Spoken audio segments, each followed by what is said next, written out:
Hi there, it's Derek O'Dwyer here. As we continue to review the success principles by Jack Canfield, the next chapter is called Use Feedback to Your Advantage.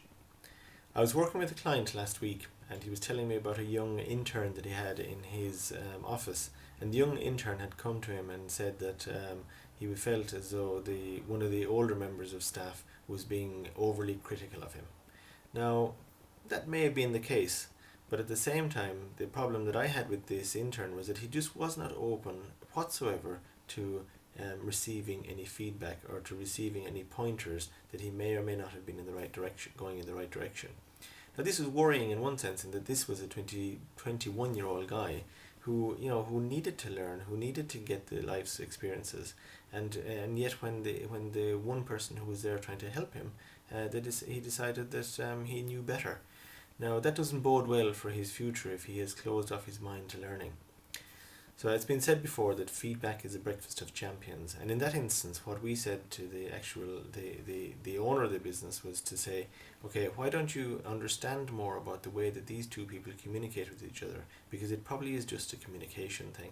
And if we could understand how they could best communicate with each other, one could be a lot more receptive to feedback, and the other could give feedback in a way that the other actually understood was for his betterment. A lot of people don't take feedback well. They take feedback as a personal criticism, as a dig at them.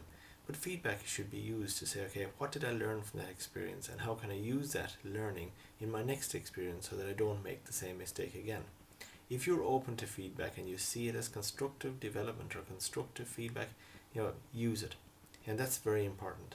And we see it all over, that people, even as young as 25, think that they know it all.